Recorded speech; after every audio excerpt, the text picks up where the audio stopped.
Hello, heroines, and welcome back. Today, I'm so excited. I think we're going to have a really juicy interview. So, Kimberly and I were talking just before, and so I'm excited to. I don't know what's coming, but I'm excited about what's coming. So, welcome, Kimberly. Thanks, Alex. Glad to be here. And Yeah, I'm glad to have. I'm really pleased to be able to talk to women about relationships, maybe with themselves, with their partner, recognizing when it's time to walk away, or Mhm. it's, kind of figuring out how to make it work, and at some point realizing it ain't gonna work. Yeah. And so but it was my story too. Yeah, yeah. And actually, I'm glad that you mentioned whether or not to walk away because I ran a poll I think it was in June, and the first or the main answer was I'm trying to figure out what to do, basically. So I'm excited that that actually might be a part of the conversation. I I, I want to point out something. Yeah. Everything is a decision, right? Everything is a decision. And if we looked at what problem am I trying to solve, Mm. then it shapes our decision. So often we get married to solve the problem of I want to be loved, and we get married, or I don't want to be alone, and we get married, or I don't want to lose. Society tells me that I need to be married, so we get married. That's another decision. So the problem is I don't want society to think that oh, I remember people used to think I was a lesbian because I wasn't married for a particular part of my life. And it was like, that's crazy. People think I'm a lesbian because I have short hair. Right. I mean, that's labeling is just Oh nuts. yeah, Anyway, yeah. yeah. But label apparently is that's how we figure things out. And in a relationship that happens too, and other people put labels on us, we're trying to figure things out. And oftentimes when we're married and our husband starts putting labels on us, or society puts labels on us, what we end up doing is we're trying to figure us out. And I know that's what you're trying to do, helping women, because now they're labeled as divorced, Yeah. right? And the world sees them as divorced. And it's like, well, wait a second. Rather than assume somebody's label on you, figure out who you are. And oftentimes we need a guide. So you're guiding them to do that because they can't And see themselves. yeah, agreed. And I would add also that not only do we, is it a label that is that we're embodying or that we're trying to embody, but it's also that what you were just saying, that lack of direction and trying to figure out, where do we want to go? And it's all of the emotions that are attached with what that label is, right? It's that box that we then feel we have to fit in because that's the label that's been slapped on our shoulder. So the idea of what's the problem I'm trying to solve will dictate what my decision is going to be. However, what if we did not identify the problem correctly? Then the solution never resolves the problem, and we just continue with the problem, and then we end up defeated, like there must be something wrong with me. I'm not happy. I don't have the life I want, because they haven't really identified the problem. And so often I find that the problem is out there. People are like out there. So we try to control out there or change out there. And I think it was Einstein, and I'm paraphrasing, where it's like you can't solve the problem with the thinking that created the problem. Yeah. So if I did create the problem I'm in, it's going to be hard for me to identify the problem. So that's sometimes why we do hire coaches, or we do hire therapists to come and help us pull apart, well, why? So the question is, why is that a problem? mm, So I'm unhappy with my marriage. Okay, why is that a problem? I'm unhappy with my job. Okay, why is that a problem? And keep asking that question. Why is that a problem? Until you finally get to, you can't answer that anymore. You nailed it. The least common denominator. That's the real problem. yeah. Yeah. So there's like so much to unpack, and we've like barely even started. Um, Before we continue, why don't you tell us who Kimberly is? Oh, okay. All right. Though you're talking labels, okay. Who, how do I put this? So what I want to do, my mission is to give the next generation an advantage, either be happily married or happily divorced. So that's my stand. I have watched, I'm a therapist, I'm a licensed clinical social worker, and I've worked with children whose parents were divorced. And then I worked with couples to help them figure out what to do. I've written several books on the idea of the Gutsy Wives series to help women get gutsy in their relationships, because oftentimes the relationship isn't working because and this is not about blaming women, Alex. It really isn't, because sometimes I'll hear it that way. It really is having the woman be her own person in the marriage. And oftentimes she doesn't have to leave the marriage in order to find herself. If she finds herself, then she decides whether or not the marriage is a healthy one for her. That's the key. So you don't have to perhaps give up the security of the marriage in order to, quote, find yourself. So find yourself and then decide whether or not this person that you're turning your life over to is wanting to do the same for you. And if they're not, you can say, thank you very much. I appreciate this, but I'm going to move on. Okay. Um, and that's not a codependent kind of relation. You're co-creating with someone. When I was married, I used to ask my husband every month, do you feel loved by me? Do you feel loved by me? And there were months we'd said no. And I go, okay, I'll fix it. I'll fix it. But every time I was married to a man and not a boy, so every time I did make him feel loved, he always gave me 150% more, because men, not boys, are responsive. I wrote an article, Men Don't Cheat, Boys Do. Mm, So that distinction of a boy versus a man, and women need to know if they're married to a man or a boy. If they're married to a boy, they're going to treat him like I'm your mother. And that's not really good. But a boy says, I love you because you make me feel good. And as long as I feel good, I'll be with you. So you better do what I want you to do. A man says, I love you because I want to take care of you, provide for you, give you the best life you can. So it really is important. And for us women, we need to be women and not girls. Girls are selfish. Girls are demanding. Girls are, if you don't do what I want you to do, I'm going to make your life miserable. A woman is clear boundaries. I know who I am. Let's talk. Let's work things out. And if need be, I can walk away. I love that you make that distinction between men and boys and women and girls, because when I look at the relationship I'm in today versus the relationship I was in when I was married, I was definitely a girl when I was married. Hell, I didn't even know myself in when I first got married. My personal development journey didn't start until after I went through my divorce, because I was like, I'm not doing that. And that's when I started to learn more about about me.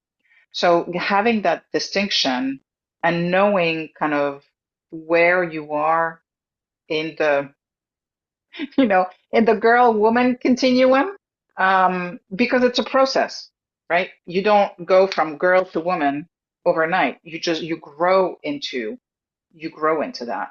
And I want to go back to what you said about identifying the problem correctly, because you're right. If we don't have the right diagnosis, just like in medicine, we're not going to get the right treatment.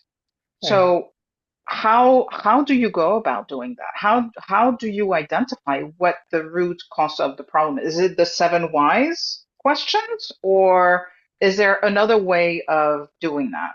No, I like the seven wise questions. I really do. A lot of coaches are utilizing that. So, for example, um, most, first of all, 70% of divorces are filed by women, and they hold the dissatisfaction in the marriage. So the question is, or the statement might be, why are you divorcing your husband? I'm unhappy. Why are you unhappy? But the question is not a why, but why is it a problem? Mhm. Why is it a problem for you that you're unhappy? And will divorcing your husband solve that problem? And most women will say yes. They'll say yes. I'll get rid of the jerk and I'll be happy. Okay. But what happens when they get rid of the jerk They're and still they're not happy. still not happy? And the research shows that out of the 70%, 5 years later, the question of, are you happy now? 70% of them said no. So the solution to be happy of divorcing your partner or divorcing the marriage, getting rid of this person, wasn't the correct solution to the problem.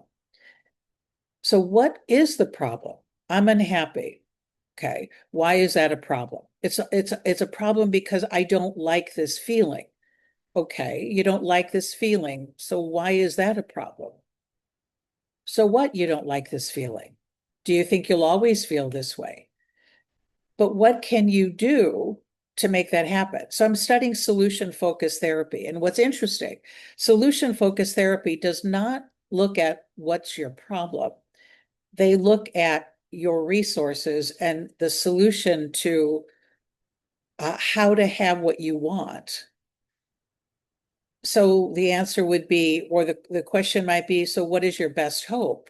The best hope is I'd be happy in my marriage, or I'd be happy with this husband, or I would be happy with my life.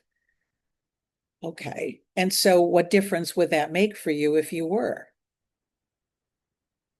What difference would it make if you were happy in this relationship? Well, my life would be better.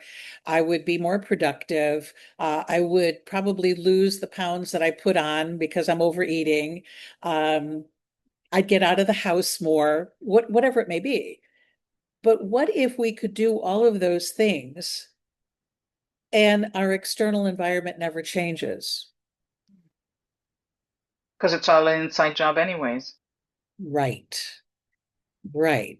So the outcome is, what's your best hope? To be happy in my relationship. It doesn't mean that they have to make you happy. You find a way to do it. Yeah. And then you decide whether or not it's a healthy marriage. And that's what a woman does. The girl overreacts. I'm unhappy. I've got to get rid of him. The woman says, let me get happy and decide whether or not he's healthy. I need to get healthy first, take full responsibility for my emotions instead of saying, I need you to stop yelling at me so I feel better. I need you to make more money so I feel better. I need you to come home at a decent hour so I feel better. I need you to stop drinking so I feel better. And when we try to control another person, we stay the girl. Yeah. And it's, I'm listening to what you're saying and I'm thinking, I was definitely a girl. Me I too. didn't even know how to communicate my needs to my partner, Right. right? And that's for me one of the cornerstones. And I know in the different interactions that you and I have had, um, we often talk about communication and we talk about, because how else are you going to make your needs heard if you don't talk about them? Right? So, The key about that, because women will tell me all the time, I tell him, I tell him, I mm, tell him what I want. He's not getting it. Okay.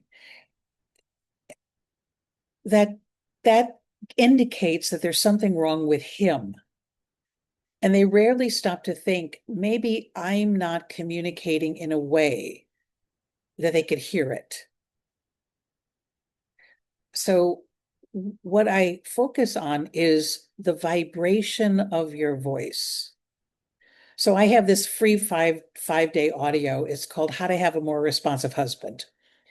And and one of the days I talk about the voice, how you sound. Now, I'm sure you've heard people go, "Oh, you've got an attitude. Oh, she's got an attitude, right?" Or stop complaining or whatever, right? So here's how it works. You use what I call directional mantras. So I created something called directional mantras. And you might say, calm I am, relaxed I am. Okay. And when you do that, you become it. You become calm, you become relaxed. And when you speak, the vibration of the words is delivered on that kind of like carpet, on calm, on relaxed. But if you're frustrated with your partner and your vibration is frustration and you communicate, the words carry the frustration and the partner feels it like a tuning fork. And then they respond back frustrated. And this reminds us of childhood. When our parents would get frustrated with us, as a child, we thought, I did something wrong, they don't love me, and I'm bad. So when we're frustrated with our partner, which is inevitable, we will be frustrated, okay? But when we communicate through that vibration, the reaction our partner is, they become this little boy again, feeling like they're being judged and scolded by their mommy. Exactly. And they don't like it. And so they defend themselves. And now we have a fight. And And all it, tensions escalate yes, and yes, voices get louder, and yes, the louder they get, the less they hear. totally, totally. So so if we can't at the moment go calm I am, relaxed I am, and then speak, the opposite would be let them know what you're feeling to start with. I'm really frustrated with you right now. So when I'm talking to you, you're going to hear how frustrated I am. And now they're listening for they're frustrated rather than feeling it. So it's almost like a warning flare. Yes. Yeah, yeah, yeah. Yeah. Because we have But something called listening for. okay.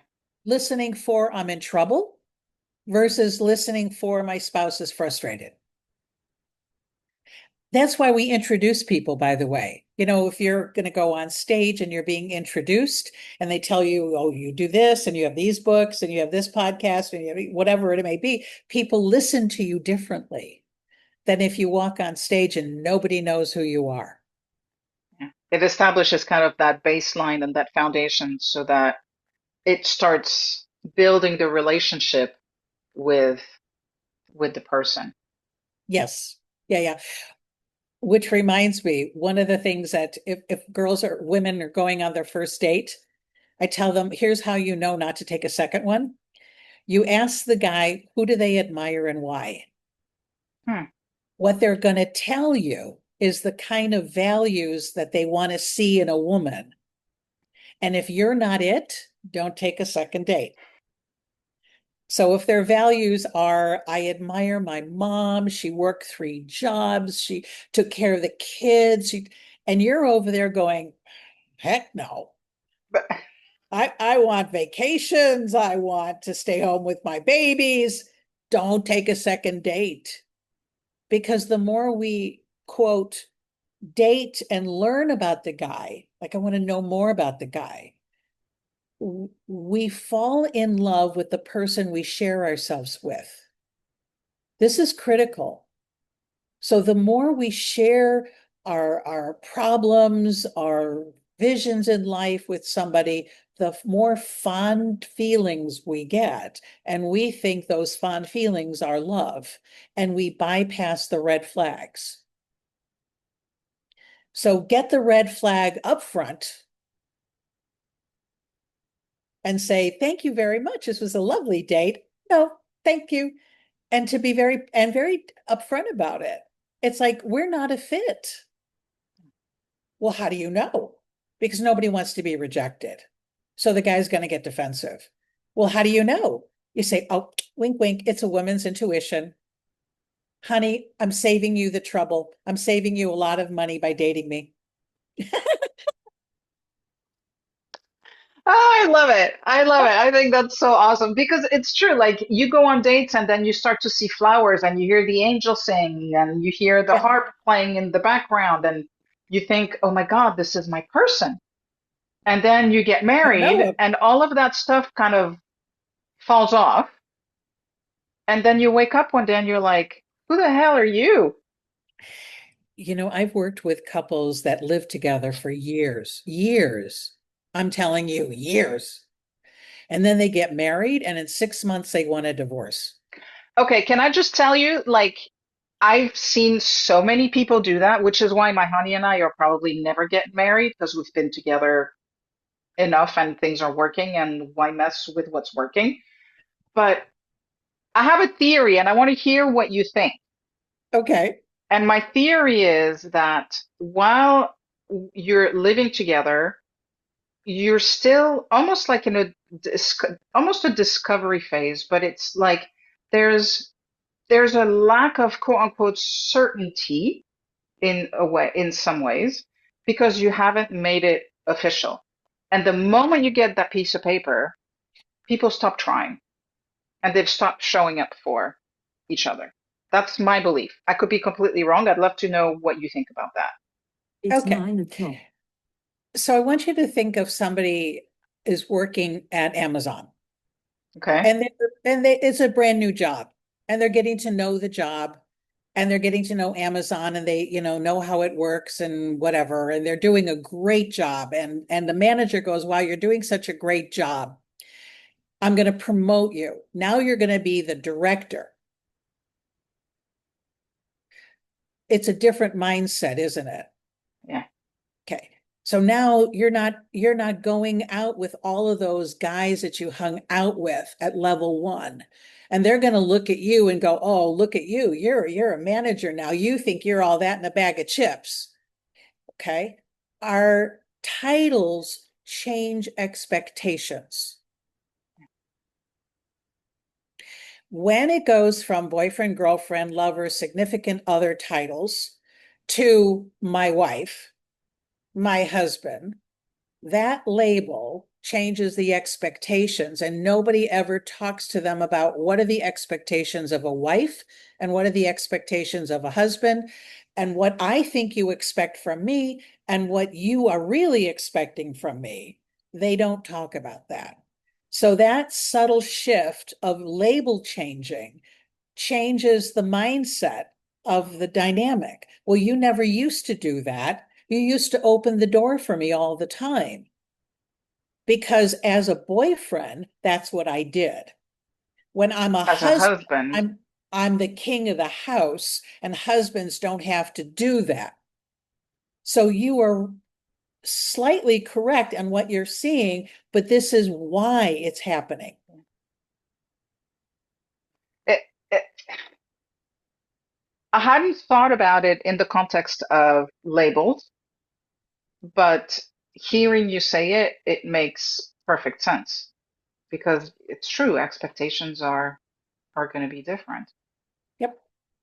So, And then what uh, happens is when the expectation is not met, and most of them are never talked about, when an expectation is not met, the result is I'm mad. So mm, every time you get mad, there was an expectation that wasn't met. So now we never have to get mad at another person. We all have to look at, well, what was my expectation and did I clearly communicate it? And how come I didn't get it? okay. I think just having that point of reflection, Yeah. right? Instead of sitting with the emotion and sitting with the anger or sitting with whatever, just to be able to take that step back and say, okay, what's actually there is hugely helpful. And now you can communicate. Yeah, Now you can talk about it reasonably because it's not about the other person. It's about, I didn't get what I wanted or what I was hoping to get. Let's find out if we can make that happen. yeah. Okay. I used to teach communication to corporations. And of course, I teach communication to couples. So personal communication versus corporate communication or military communication, they're different. They're really different because at home, this is your partner, right? At work, supervisors, it's a different level of communicating. Corporations are spending millions of dollars training their people how to communicate. And we don't do that in marriages. And I think that marriages are more important than our jobs. I mean, granted, our jobs are important, don't get me wrong, but we don't go to bed with our jobs. Some people do. Well, that'd be pretty lonely, let me tell you. So that all brings me back to something you said earlier about I created the problem that I'm in. Yeah. So take us through that a little bit more in terms of the a bit like the conditions that make us create these problems and how do we avoid is a big word, but how can we do things in a different way? Um, so I hear a lot of I'm not happy. Mm. Okay. That to me is a very powerless statement. I'm not very powerful because I don't know how to make myself happy. So this whole movement about empowering women is not about, powering, it is really is about I have the resources and my own identity that I can make myself happy, So, regardless of circumstances. so it's self-reliance. Yes, yes. And it's interesting because they teach resiliency to the military on the military base. Resiliency to be your own person is what they teach, not only to the soldiers, because they need each soldier to be resilient and work with the team. They teach the wives or the spouses of the soldiers the resiliency to handle whatever comes your way. That self-reliance to know that no matter what, I'll deal with it. I'll handle it. I love Mm. Byron Katie's book, Loving What Is. Loving what is. Instead of complaining about what is. And I tell this jokingly, all women always complain all the time. That's why they're not powerful. When we as women complain about something, that complaint says we have no power to change it within ourselves. And we try to control this in order to fix this, and that never works. So how do you switch out of complaint into empowerment in the way that we're talking about it? Why is this a problem for me? Okay. Because I want to learn from somebody else. How come it's not a problem for you that cars cut you off? And it's such a problem for me. I just want to kill them. What do you So that's tell the yourself? magic question. So, what do you tell yourself? How are you being? How are you thinking? And this is what's happening in the coaching world, where they're saying, here's the mind of a millionaire mindset, money mindset, creating this mindset that allows you to make the money, creating the mindset that allows you to have joy in your life. And I talk about the mindset of being married, and most people don't have a mindset to be married. And yet we want to have a partner, but we don't have a mindset what it takes to be married. And some people would never have that. and then they shouldn't be married. And that's fine. It doesn't mean that they shouldn't be in a relationship. And I've worked with plenty of people that did not have a married mindset, but wanted a relationship. So we had to get very clear about the parameters of what this relationship's going to look like, excluding the marriage. Mm. That's fine. Goldie Hawn did it very successfully. Exactly. But it's between two people and the expectations. And it's not about avoiding something. We're avoiding marriage. No, no, no. It's about what am I creating? This is what works for me. This is what brings me happiness. I'm not running away from marriage. I'm running towards what works for me by my definition. And I think the interesting thing is that society tells us that unless you're married, you're not creating together. I Because think there's a stigma about still living together or being partners that like you haven't like arrived. Like there's some kind of magical something that happens when you get married. so. There's the listening of society, and then there's Mhm. the real, and then there's the reality. Okay, the reality is that this is my husband. I'm his wife, and there's no paper trail that says that. And that's and because it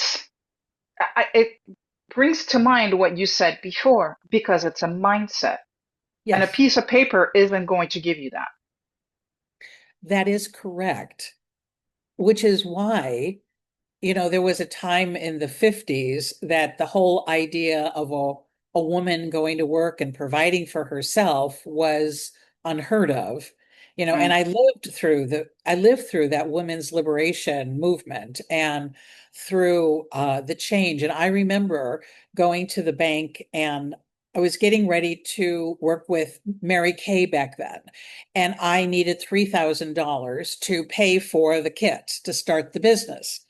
And I went to the bank. I had $3,000 in cash. And I went to the bank and I said, here's $3,000, put it in whatever savings account and loan me $3,000 because I wanted to build up credit. They said, we can't do that without your husband's signature. And and I remember that how upset I was that I didn't have my own identity, that my identity was tied into I'm somebody's wife. And I think this is what fueled that movement back then is we not that we wanted to be equal and be a fireman like you're a fireman per se. We wanted our own identity. We wanted to know who we are. And Alex, I'm sad to say it is 70 years later, and women have not given themselves their own identity. yeah. And so now it's kind of like they leave their marriage to acquire an identity. But that's what I fought for back in the 70s.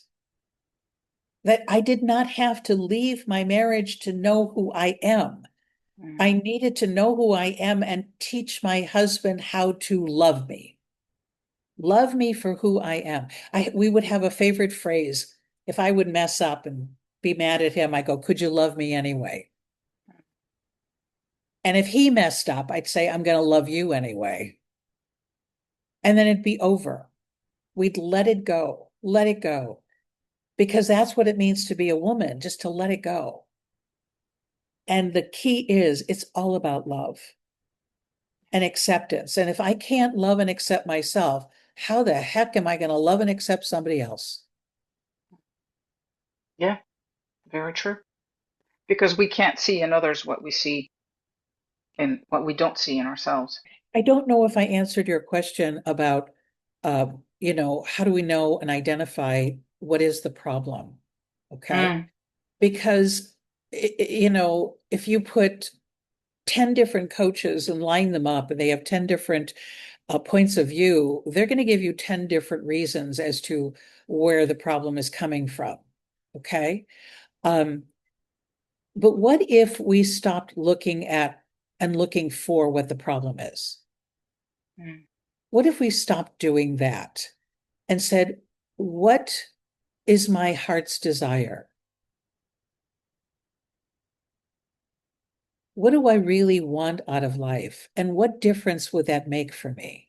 mm, And we build on that. We build on that.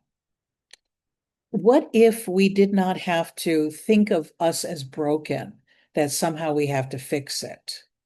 What if we would look at our life and say, and I have two phrases for this, I wanted to do that, and I wanted that to happen. So no matter what, I wanted to do that. No shame in it. I don't know why I wanted to do it, but I did it and I own it. So I wanted to do it. No regret. And I wanted that to happen. I'm not a victim. I don't live as a victim and I don't live in regret. I wanted to do that. I wanted that to happen. and that can be difficult, right? To fully take ownership of what happens in our life. Then we're holding on to regret and we're holding on to being a victim. Agreed. Okay. But ironically enough, when I have a woman repeat it over and over again, all of a sudden her brain starts, or spirit, I don't know, gives her answers like, I did want that. All of a sudden she goes, I did want that to happen. I did. Oh my God. Like, Be- what? because it's another way of getting to the why, right? Yeah, yeah, exactly. You know? So I use this analogy. I run a red light. Oh, I wanted to do that. Because what's our alternative? Oh my God, oh my God, oh my God, right? And then you get a ticket. I wanted that to happen. Because the alternative is, oh, and then Yeah. we spend hours complaining about I got a ticket and I gotta go and I gotta do this and I gotta pay and get over it. You wanted that to happen. It fills a need somewhere. It does. It does. Yeah. I mean, the police officer might be cute, or you go down to the station and you got to pay and you meet the perfect person in your life. You never know. You It's never gonna know. lead. You never know where it's gonna lead. So I want to ask you, and you might need to share a little bit about your personal divorce story, but like, what was a lesson for you that was important um, from your divorce that I think is Okay, important also for our heroines to hear? right. So I got married in 1972. On our third date, I asked this man, I'm going to marry you. I told him, I didn't ask, I'm going to marry you. He says, okay. And I did. It was instant, instant, instant. And over 18 years, I became unhappy. I was unhappy because I felt, um, in hindsight, not only was I being a girl, but in hindsight, I was pretending. I was in the corporate world and I was pretending. I was pretending to be tough. I was pretending. I had to battle it out with the guys. And I was unhappy about it because I wasn't being me. I wasn't, I didn't take the time to discover what I wanted. I was living a life of what I thought was expected of me. Well, Steve and I, that was my husband's name, Steve and I had this agreement when we first got married that if either one of us was unhappy, we would put one shoe out the door, which would indicate there's a problem and we needed to talk about it. Well, I put one shoe out the door. We went to counseling, and this counseling just let us fight, fight, fight, fight. We got nowhere. So after 3 sessions of this, we looked at each other, my husband and I, and said, well, if she can't help us, nobody can. So that's when I put two shoes out the door, which meant it was over. And we went to a lawyer, one lawyer between the two of us. And the lawyer says, you guys seem to like each other. Well, we do. So why did you go to counseling? We said that was terrible. By the way, when I think about that, as a therapist and marriage therapist myself, it's like I will not let my couples fight like that. No way. I was Uh, gonna say, I was thinking as you were telling the story, that probably shaped how she deals with her yes, clients. yes, absolutely, absolutely. I was on the other end of the stick. I know what it felt like to not get help and to let us just fight. So Steve and I divorced amicably. We really did. And so now it's like I'm going to go find my happiness, right? Hmm. And of course, I blame Steve for not making me happy in the marriage. And all the guys that I dated at some point, I'm embarrassed to say this, Alex, at some point says, I'm not going to put up with your shitc. I mean, really, I was a B, capital B. I was such a girl. Had to be my way or the highway. Okay. I was looking for somebody to fulfill me, Hmm. which put too much of a burden on another person, and they were not interested in it. And here's the story that changed everything for me. I am sitting next to a man on an airplane. His wife passed away. He says, I've been married for 55 years. And I go, wow, that's a long time to be married. Did you ever want to divorce her? And he goes, oh, divorce was never an option. But I hated her guts and I wanted her dead. And I slept in the garage and we didn't talk to each other. But because divorce wasn't an option, we had to figure it out. Hmm. This happened 5 times in our marriage. Now I'm over here thinking, holy crap, 5 times? If my clients once, okay, they'll forgive it. Second time, they're calling a divorce lawyer and calling it a pattern. This guy went through it 5 times, but then I'm like, okay, 5 times, 55 years, that's not too bad. And then he went on to say, every time this happened and we figured it out, we got better as a couple. And he says, life always hands you problems. And isn't it nice to know that the person you're with won't bail on you? When he said that, I got this horrible feeling and I called myself the P word, what usually men call themselves, that I bailed, that I didn't stay to figure it out, that it was like, I'm unhappy, I'm going to go find my happiness, and that's it. And I realized, and then he went on to say, thank God she died on a good year. And I thought he probably used a lot of humor in repairing. Okay. So that's the other thing that shaped how I do is I help couples repair. It's not enough just to say I'm sorry and move on. I really want them to repair something, really sew it up that it doesn't rip again, to figure out, to learn from what just happened and to grow from it. So when I swear to God, God must have put that angel next to me on that plane. Because why would he open up like that to me? Seriously. That was pretty personal. And so one night, like a late night, I call Steve up. I'm in living in Atlanta, Georgia. He's in El Paso, Texas. And I call him up and I said, it's not over. After 7 years of being divorced, it's not over. His response, and it didn't matter what his response was, I had to say it. And I realized through those 7 years of men telling me, I can't put up with your crap, I began to realize it was me. And so when I called Steve up, I took the stand of being a woman. I'm going to say what I needed to say, regardless of what he was going to say. It didn't matter. It didn't matter. So I told him, I says, it's not over. And his response was, you're right, it's not. What do you want to do about it? And the next thing I said was, I'll be there in 2 weeks. And I packed my car with whatever I could fit, told my roommate, I'll either be back or I'll tell you where to send my stuff.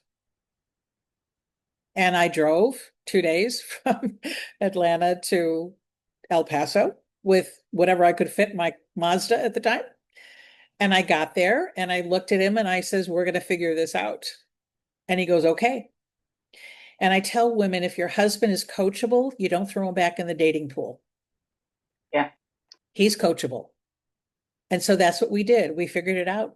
And about a month later, I called my roommate. I says, the movers are going to be there at such a day, show them where my stuff was, pack everything. And that's how I got the rest of my stuff back in El Paso.